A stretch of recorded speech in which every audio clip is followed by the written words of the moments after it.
fresh with Oasis Premium Purified Water. Now available in more thirst-quenching options. 330 ml, 600 ml, 1.5 liter, and 5 liters. Choose the size that fits you best. Grab one today. My Lord, show me right from wrong. Give me light, make me strong. I know the road is long. Make me strong.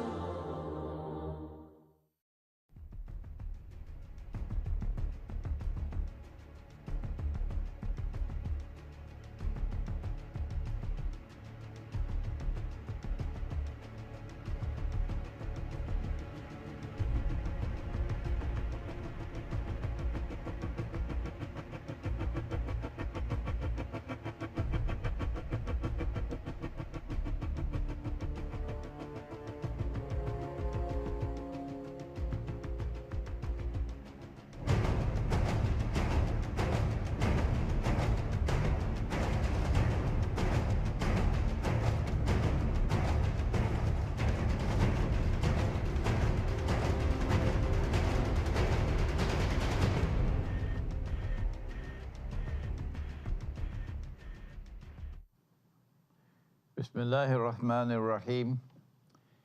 We begin with Allah's blessed name. We praise Him and we glorify Him as He ought to be praised and glorified. And we pray for peace and for blessings on all His noble messengers, and in particular on the last of them all, the blessed Prophet Muhammad sallallahu ta'ala alayhi wa sallam. I greet you with the greeting of peace. Assalamu alaikum wa rahmatullahi wa barakatuh, here from the IBN studio in my native island of Trinidad.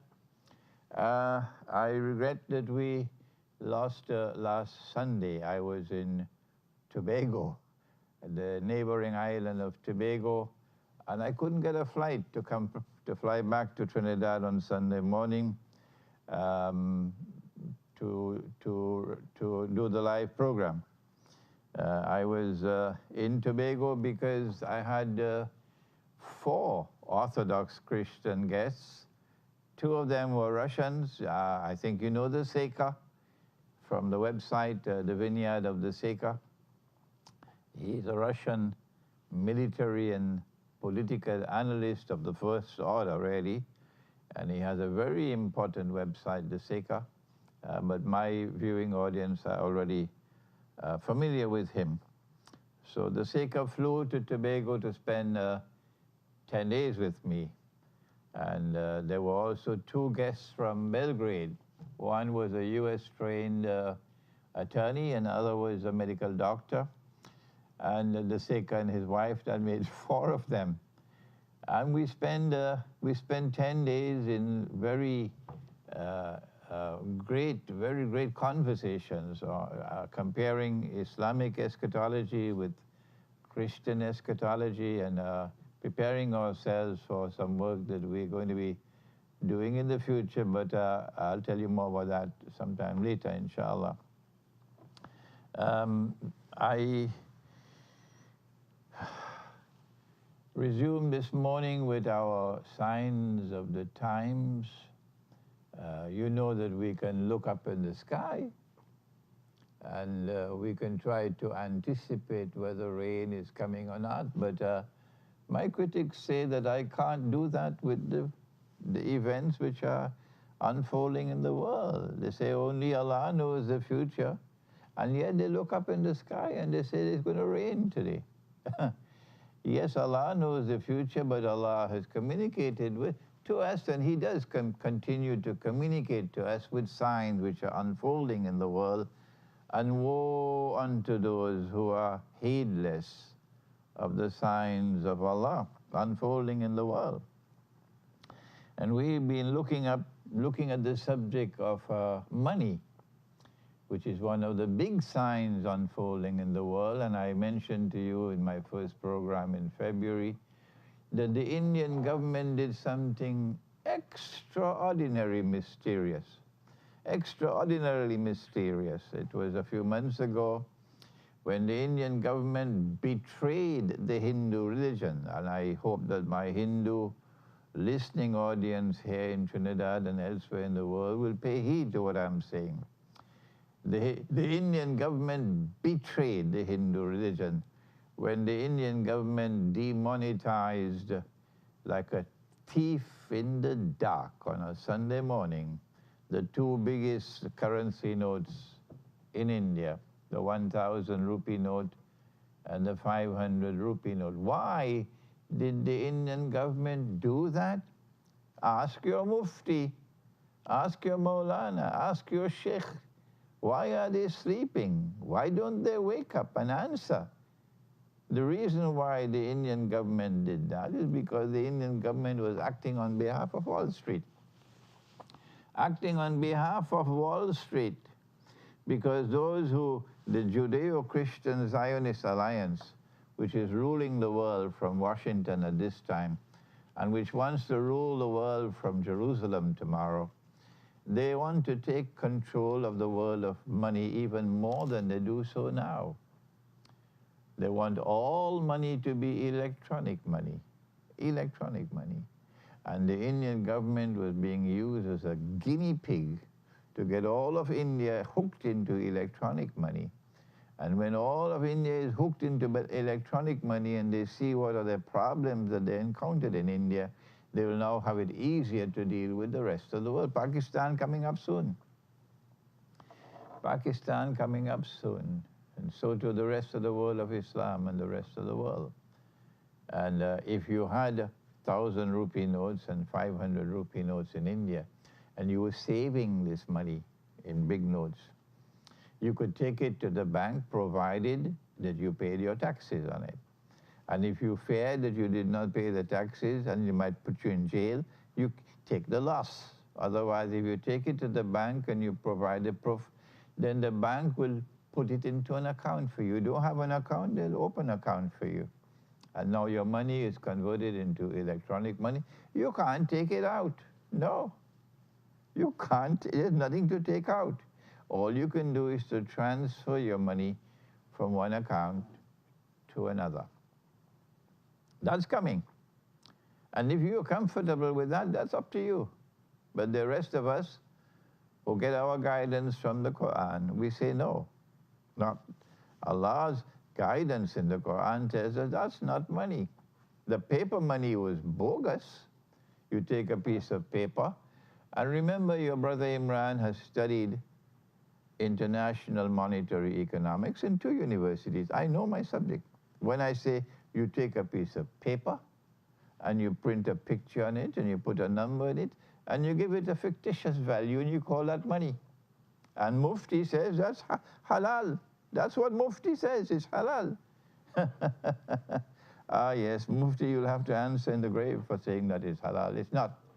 It is bogus, it is fraudulent, it is haram. And I'm trying to teach the subject because I realize that our scholars of Islam have not studied the subject. Yes, it is my good fortune that I studied monetary economics. But I have met in Iran with I don't want to mention the names of the ayatollahs, but they are very, very eminent ayatollahs of Iran, some of the highest. And I found to my surprise they didn't know the subject of monetary economics. It was a shock to me.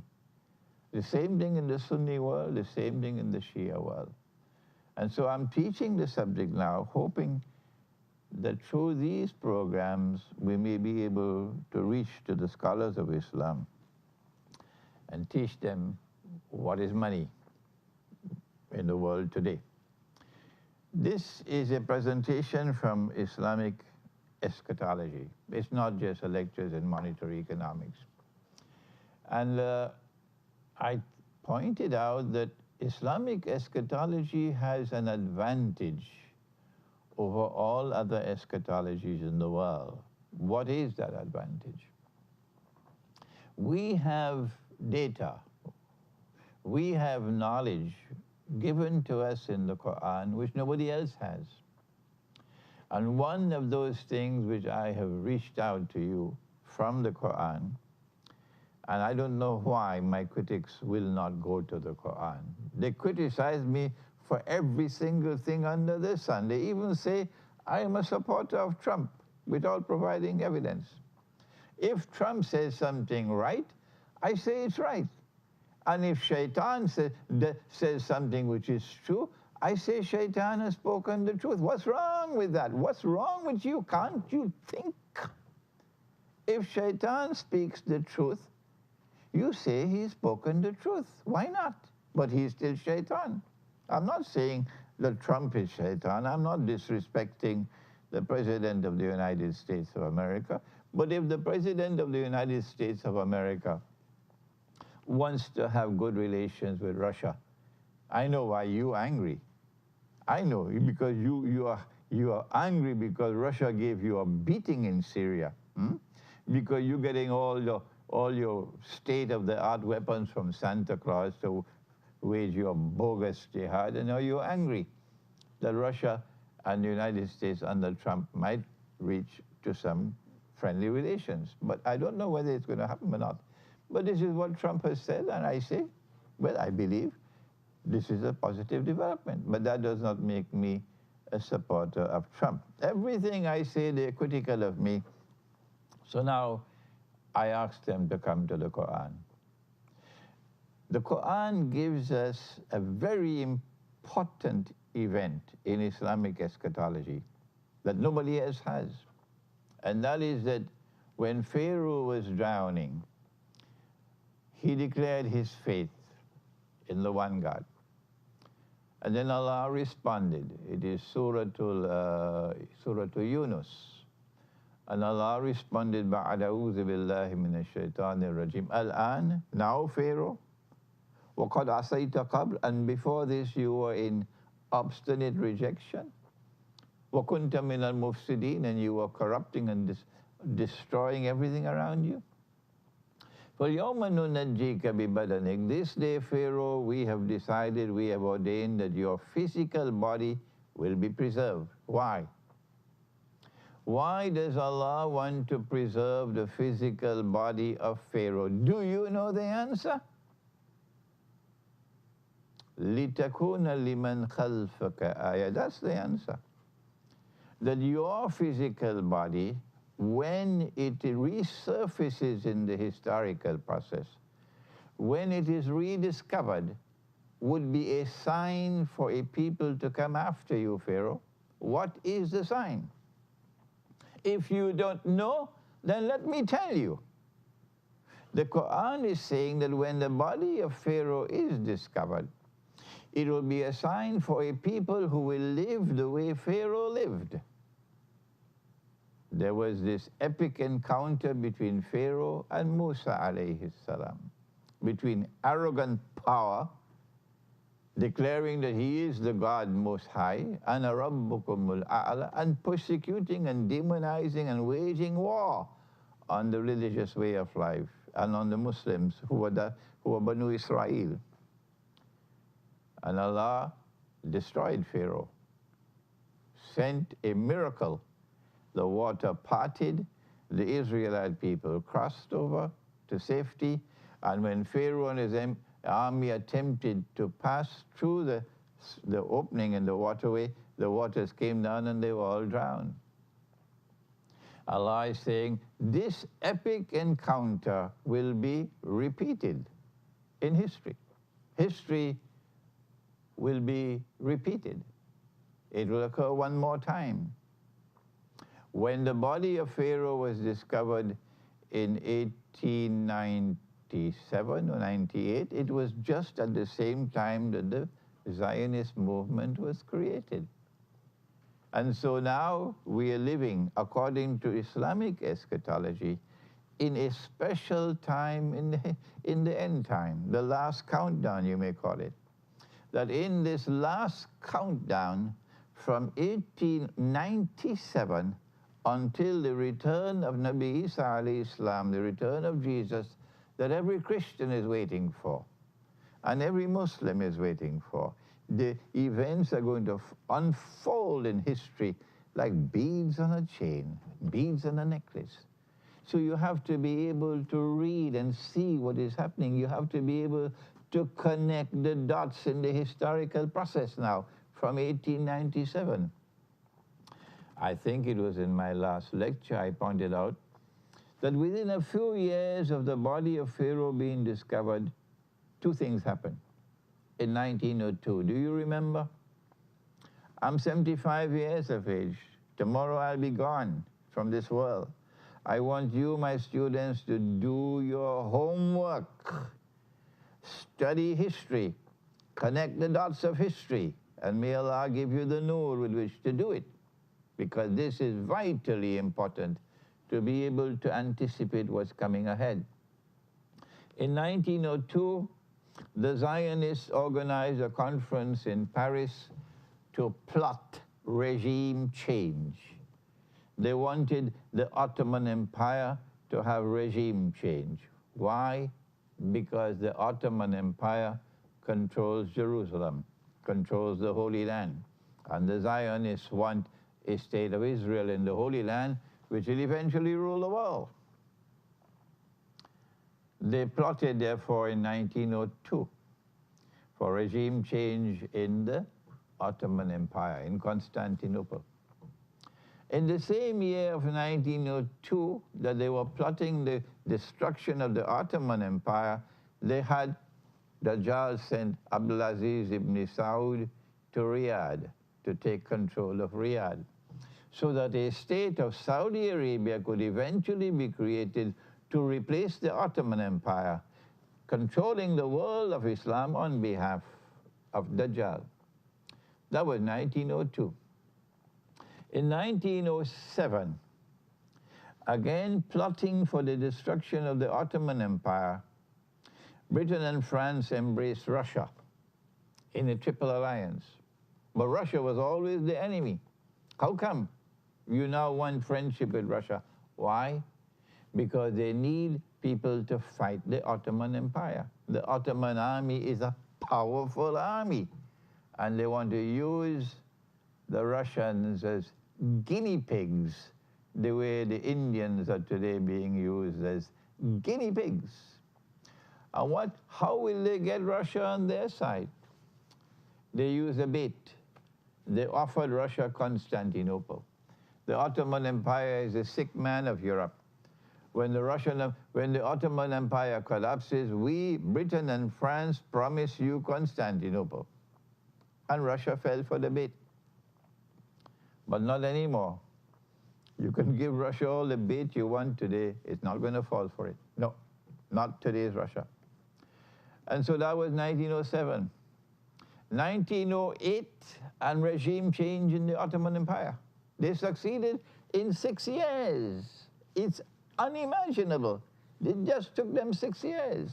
In 1908, regime change in the Ottoman Empire, and the so-called Islamic government is replaced now with a secular government, the Young Turks. The Young Turks who will now do things that the Muslims would not do. Yes, the Young Turks who are secular nationalists. That was 1908. And now they prefer, the new government in the Ottoman Empire is waging war on Islam. They need this. Why? They need a godless government in Constantinople. Why? Answer, because they want the Arabs to turn against the Ottoman Empire. They want the Arabs to fight with them to be able to defeat the Ottoman troops in the Holy Land. That's why they need a godless government in Constantinople. We know your plans. We've understood you very well, and we're teaching our people now. This was 1908. And then, finally, in preparation for the Great War, which we know is coming in 1908, as today we know another Great War is coming. But there are those who eat biryani and go to sleep. They don't care. Leave them. In 1913, they did something very extraordinary in the world of money. They created the Federal Reserve Bank in the United States of America. It's a private bank. And the Federal Reserve Bank will now issue US currency notes. And the US currency note will say, "In God we trust." But these fellows are very clever. Very, very clever. The Federal Reserve Bank is created because they need to finance the war which is coming. They need to be able to get a vast amount of money to finance the war which is coming, so they can conclude this mighty war, this first world war in history, quickly. And the only way you can do that is with bogus money. So the Federal Reserve is going to be allowed to print paper, issue paper, and you don't have the gold to back it. Remember, the government of the United States of America is contractually obligated that 20 US dollars is worth 1 ounce of gold. So you're not supposed to print more paper than you have gold. But where is the policeman to check? No. So the United States can print paper, and Britain and France can print paper in order to be able to finance the war. When Germany attempts to do the same thing, they know how to bring down the German mark, the way the Venezuelan Bolivar today is in no man's land, and the Pakistani rupee, and the Algerian dinar, and the Bangladeshi taka, and the Serbian dinar, etc. So the German money is in no man's land, finished, but they are printing paper to finance the war. This is 1913, remember. The Federal Reserve Bank is established. The body of Pharaoh was discovered just about 16 years ago. And by 1913, the Federal Reserve Bank is established. The Great War began in 1914. What was it? In the city of Sarajevo, the Archduke Franz Ferdinand is on a state visit of Sarajevo, and he was assassinated by a Serbian nationalist because the Ottoman Empire has been waging unjust war on the Orthodox Christians, and there is also Roman Catholic versus Orthodox Christians rivalry in the Balkans, and this led to the assassination of Franz Ferdinand, the Archduke of Austria-Hungary, in the summer of 1914. And this eventually led to the First World War. The Ottoman Empire tried to stay out of the war, but they had moved the pawns on the chessboard so cleverly that eventually the Ottoman Empire had no choice but to join the war on the side of Germany and Austria-Hungary. And so on the one side you have Russia allied with Britain and France in a mysterious triple alliance, and on the other hand you have Germany, Austria-Hungary, and the Ottoman Empire waging what is known as the First World War. When this war was going on, it appeared that Germany would win the war, because the Germans brought a new weapon of war, never used before, something called a submarine. And the Germans were able to maroon Britain, and Britain was losing the war. It was at that time you had British spies in Arabia, and you had Jewish forces at work in the United States of America. On the one hand, the British spies in Arabia took money with them to bribe the Arabs to join with them. Sharif Hussein, who was the great-grandfather or the great-great-grandfather of the present king of Jordan, was appointed as Sharif of Mecca by the Ottoman Khalifa. He took £7 million from the British treasury to betray his Muslim brothers. And Abdulaziz ibn Saud, I think he was given 500,000 pounds a month, something like that. I can't remember the figure. But they bought them both. And on the other side of the Atlantic Ocean now, you have the Judeo-Christian alliance trying to get Britain, United States into the war. It was at that time that the Jews got Britain to agree that if you will promise to give us Jerusalem, we will get the United States into the war. Oh, but Germany had been exceptionally kind to the Jews. How could the Jews betray Germany like this? The Germans never knew about this until afterwards. Yes, Britain then responded and issued the Balfour Declaration in 1917, promising the Jews, the Zionist movement, a Jewish national home in the Holy Land.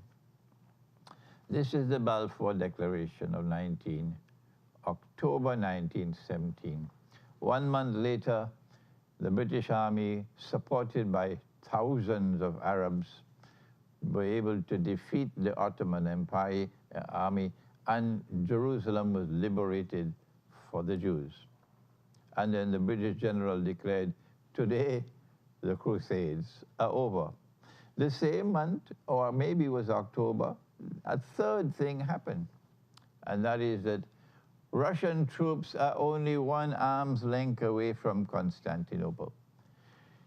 Britain and France had promised Russia you'll get Constantinople, but they were giving a promise that they never intended to keep. That's their way. The British way and the French way is to tell monstrous lies and to deceive.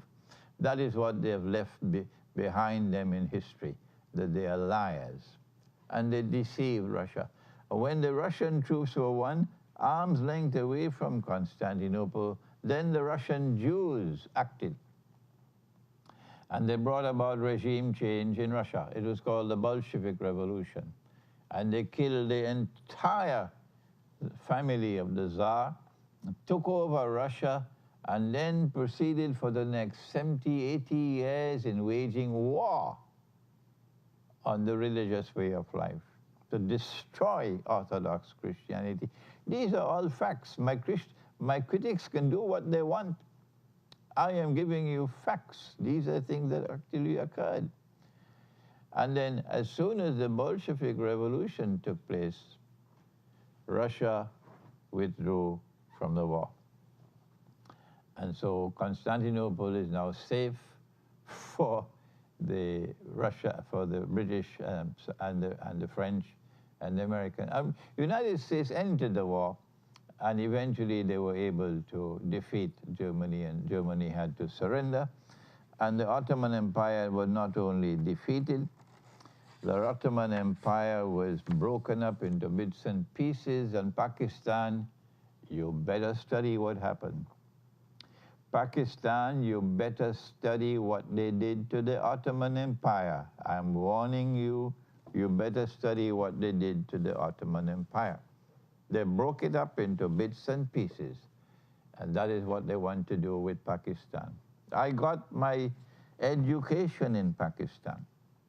Don't you make the mistake of telling me that I hate Pakistan. That's rubbish with a capital R. The poor people of Pakistan paid for me to get my education. They built an Institute of Islamic Studies in Karachi. They paid for the staff. I even got a small scholarship stipend while I was studying in Pakistan. My education is from Pakistan. How can you dare say I hate Pakistan? Yes, I hate the traitors who have led Pakistan in the governments, and the traitors who have led the armed forces of Pakistan all through Pakistan's history except for brief moments. I hate those people. I don't hate Pakistan and the Pakistani people, not at all. What we saw now was that the war ended with defeat for the Ottoman Empire, The war ended with the Zionists taking control of Jerusalem, with Britain acting on their behalf, taking control of the Holy Land. And the war ended with the United States of America now replacing Britain as the new ruling state in the world. But remember, they had printed paper to make all the money they needed to fight the war. And one day, it's going to come back to haunt you. And by, what was it, 1929, I think, they had what was known as the Great Depression, because all the currencies started tumbling because you just printed paper to make money out of nothing. And then you had the Great Depression in 1929 with money. Bogus money caused it. And so what did the US government do in 1933? I told you about it. You should remember what I said. In 1933, the US government decided the only way we could get out of this fix in which we are, because we're broke. The United States is broke. The money is crumbling. They need gold, and they need it fast. What to do? The US government decided the only way out is to seize the gold from the people of the United States, and to do it by stealth. So they made it illegal for anyone in the United States to keep gold. You have to hand it over to the US government, who will buy it from you at $20 for 1 ounce of gold. So you have to take the paper and hand over your gold. Gold coins, gold bullion, and gold certificates. And then if you refuse to do it, or if you're caught with gold after a certain date, you'll be fined $10,000 and you could go to jail for 6 months. What did the American people do? Those who had some sense took their gold and shipped it to Switzerland. What are we going to do tomorrow when every government in the world bans gold? What will we do? What they did was some of them shipped their gold to Switzerland. The rest of them tamely and meekly handed over their gold to the US government. And then after the US government had collected all the gold in the United States, what did they do? They changed the price of gold from $20 to $35 an ounce. So the paper that the people had was now worth 40% less. And the US government had confiscated 40% of the gold of the United States, and the other 60% was still with them. It's so-called safekeeping. That's how the United States got out of the jam that they were in because of bogus money. But does our Mufti study the subject? Does our Mufti study the subject? And the Mufti is giving fatwa that paper money is halal. Does the Mufti not fear Allah? Will he not study the subject? When I met with Ayatollah Jawadi Amuli in Tehran, maybe about a month ago, he is recognized as one of the most learned of the Ayatollahs of Iran. And I had a chance to meet with him. And I discussed this subject with him. And he did not know. He knew nothing about monetary economics, the Ayatollah. All that he had was a classical Islamic education, but he had no knowledge of monetary economics. So I asked him, Ayatollah, would you allow me that I could share with you some of this information? He said, please go ahead. And when I told him about what happened in 1933, you know what he said? Ayatollah Jawadi Amuli, I hope you're listening in Iran. He said the American people should not have handed over their gold to the government. I love that answer. He said, defy your government. The moral law is the highest law. I love that answer. What we have to do today, in anticipation of a tomorrow, when they will ban gold, I know it's coming. What we have to do today, and I'm answering some of your questions now. We have a few minutes before we stop for questions. You can call on the phone if you're in Trinidad.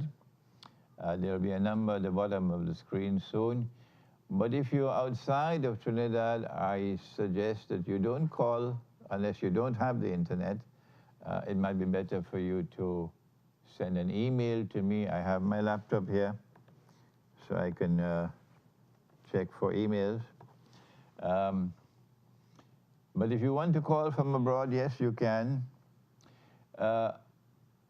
What we have to do today, in anticipation of a repetition of what happened in 1933, is that people who follow the religious way of life must get their churches, their synagogues, their temples, their masajid to start minting gold and silver coins. Yes. And when a government comes to ban the use of gold and silver, the entire religious community, people who follow the religious way of life, unitedly must resist the governments that seek to perpetrate such a fraud on the people. This is where we're going to reach for today's lecture. That was 1933. I have not as yet reached the Second World War. Next week, I hope, inshallah, we'll be able to take you beyond 1933 and what the federal government did in the United States, and take you to the Second World War. And when we go to the Second World War, then, of course, you learn about the Bretton Woods Conference and the Bretton Woods Accord and the International Monetary Fund and the Articles of Agreement of the International Monetary Fund. When I was studying this subject at the Institute of International Relations of the University of the West Indies here in Trinidad, it was a very exciting year for me, from 1972 to 1973. And then in 1974, I went to Switzerland to study at the Graduate Institute of International Studies in Geneva. And remember what happened. My teacher of international monetary economics was Professor Cousin.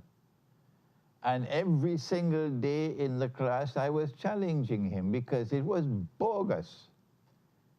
And then he called me aside one day. He said, you know, Mr. Hosein, you don't have to attend my class. Meaning, I don't want you in my class anymore. That's what he said to me. He said, just write the exams at the end of the year. And so I stopped attending his class, and I wrote the exams at the end of the year, and I passed my exam. But even at that time, I knew that this was all bogus. I hope and I pray that our muftis and our maulanas and our shuyukh and our ayatollahs will one day take a little time to study the subject.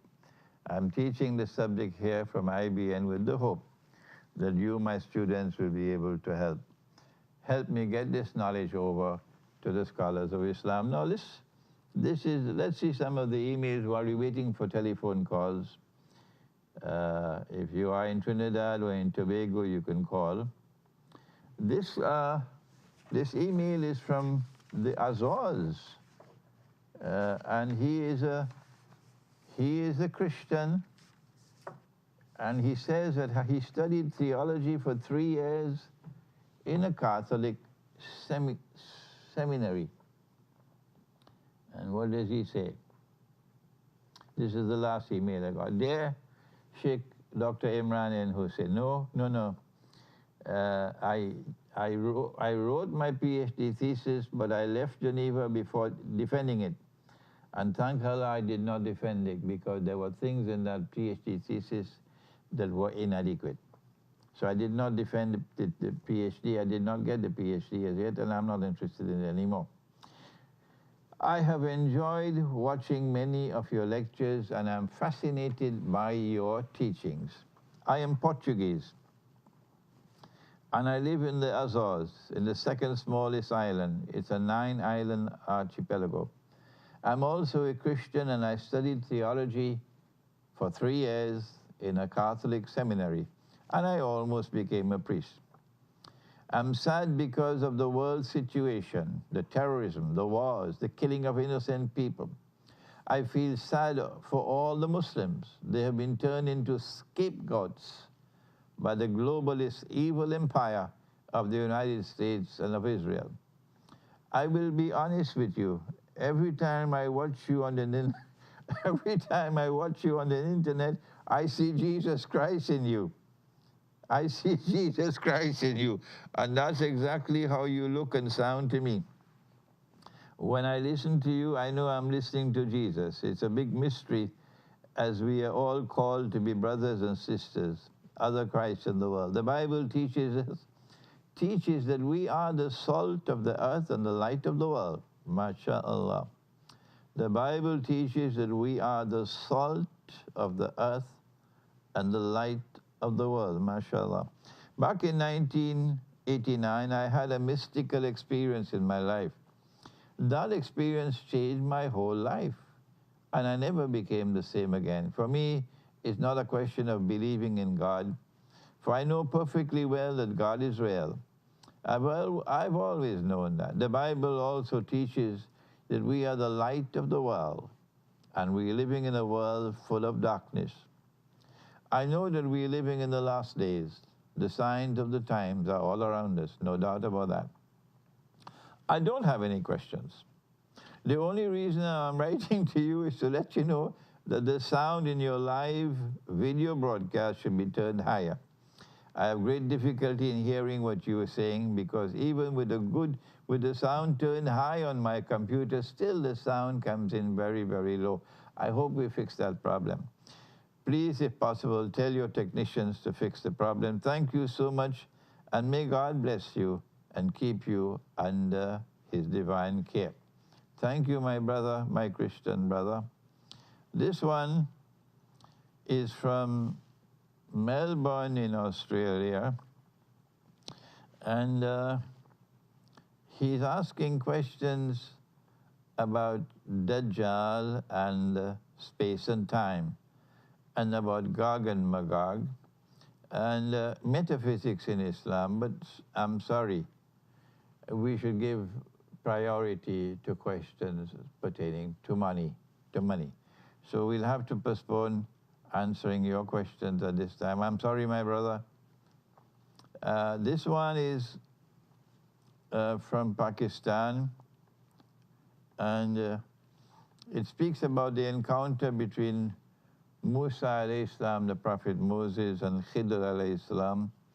And again, the email is not directly pertaining to money, so could you kindly allow me to pass on?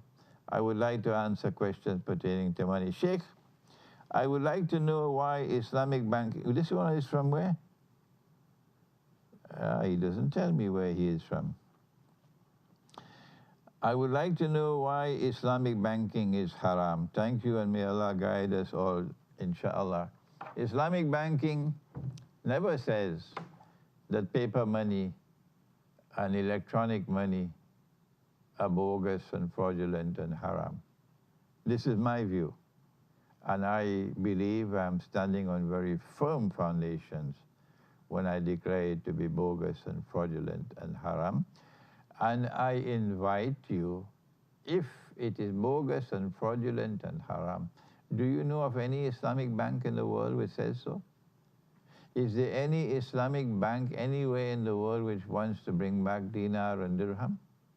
Can you find a mufti anywhere on the face of the earth, or maybe even on the moon, who says that this paper money and this electronic money is bogus and fraudulent and haram? None.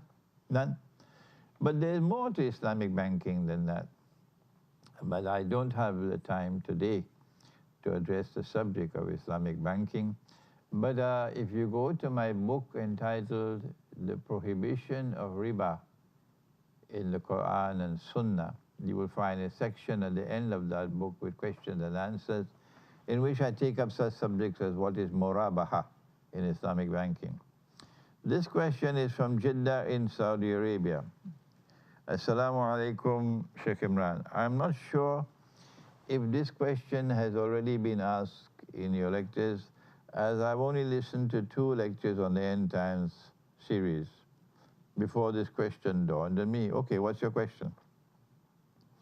When gold and silver are introduced into the market as the official medium of exchange, will inflation, that is global inflation, including products, services and commodities, drop to realistic levels as par value, or will items have to be purchased at post-inflation prices?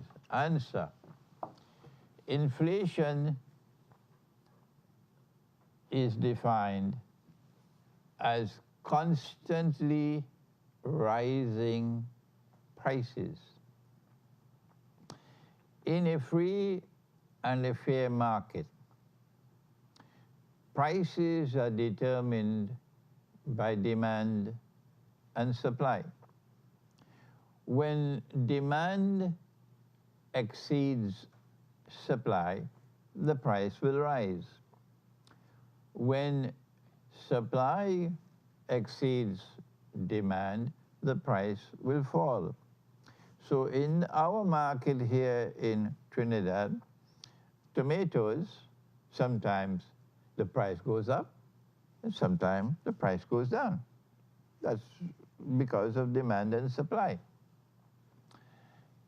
But when you're using bogus money and the money is constantly falling in value, the prices will constantly rise. That is inflation. And as the prices rise and the money falls in value, people are ripped off. The value of your salary, your income. You used to be able to buy a camel with 1 month's salary. And then the value of the paper falls, and now you can only buy a donkey. And then afterwards you can only buy a goat. And then you can only buy a chicken. 3 times in the Qur'an, Allah has prohibited this. But of course, Mufti hasn't studied the Qur'an. Mufti has not studied the Qur'an. And he's giving fatwa that this money is halal. When Allah says, وَلَا تَبْخَسُ النَّاسَ أَشْيَاءَهُمْ, don't rip off people. This is rip off. This is inflation. Inflation is directly linked to bogus money.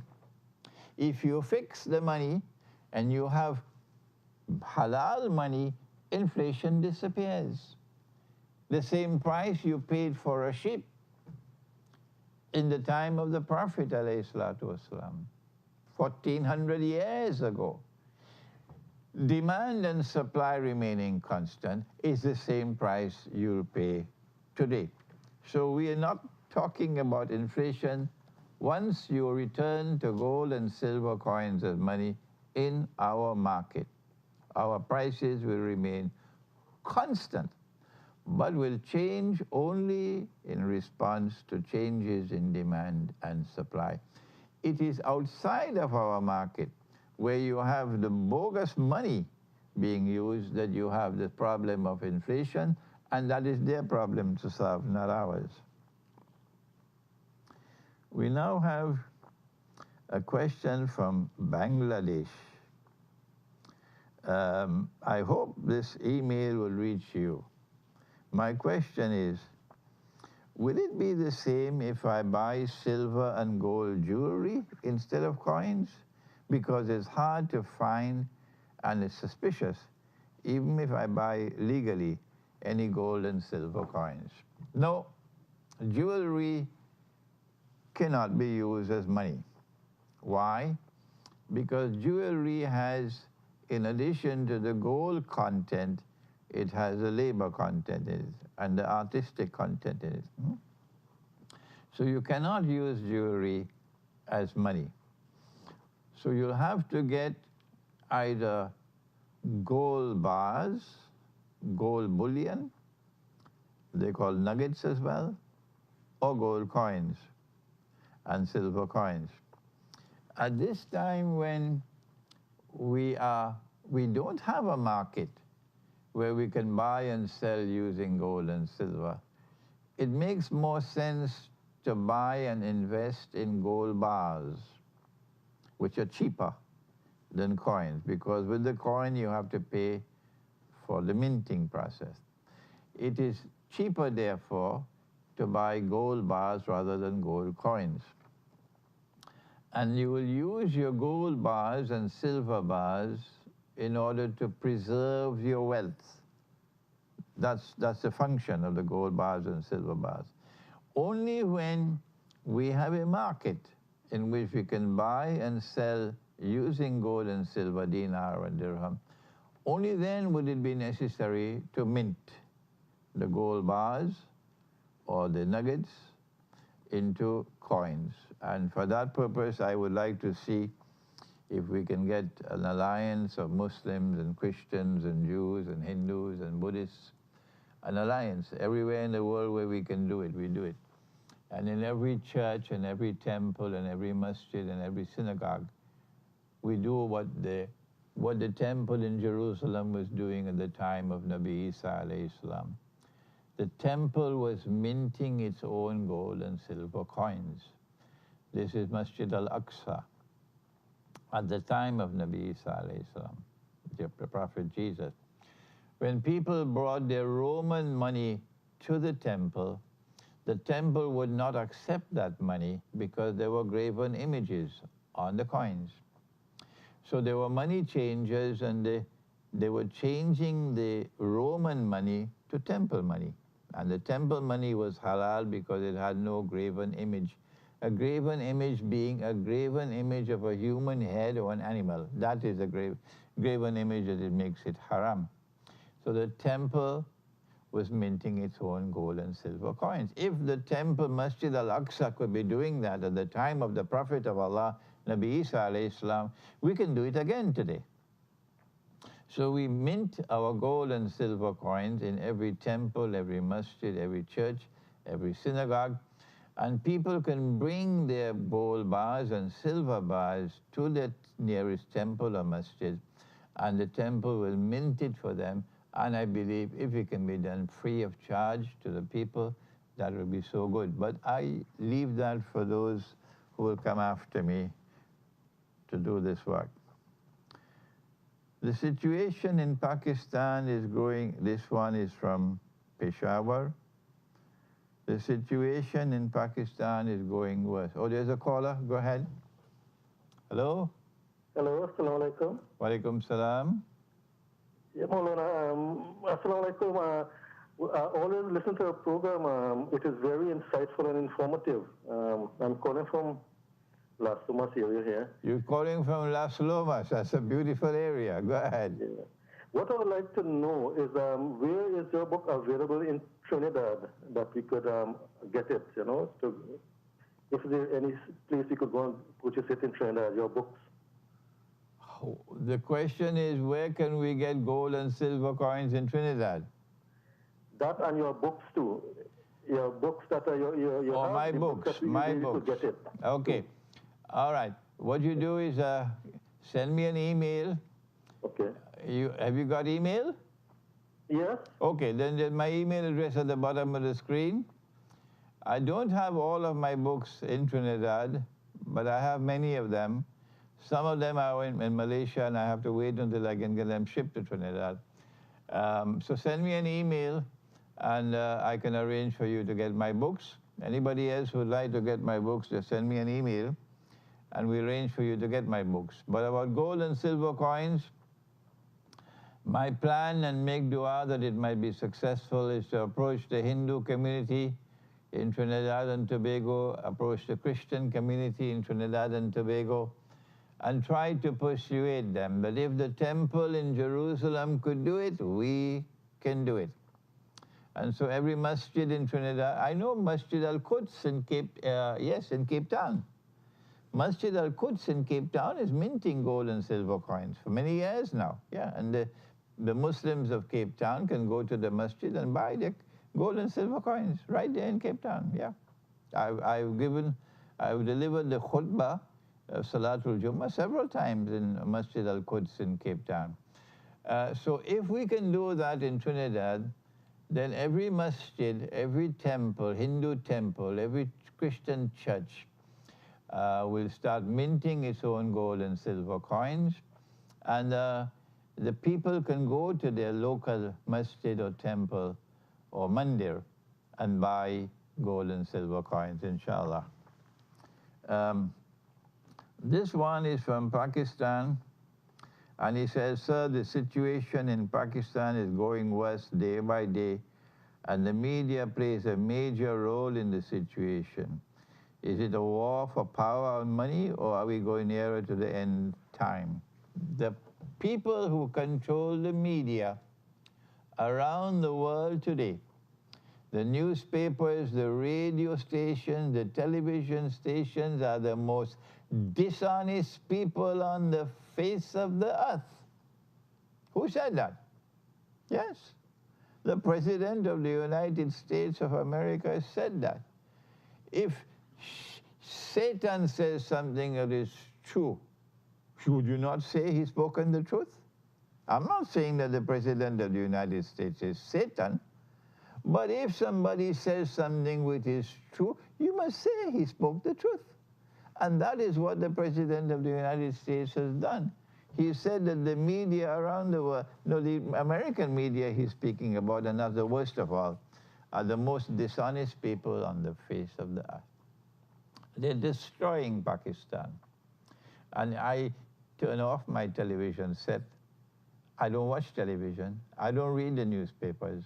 And I advise you to do the same. Until next Sunday, inshallah, Yawmul Ahad, I say to you now, Assalamu alaikum wa rahmatullahi wa barakatuh.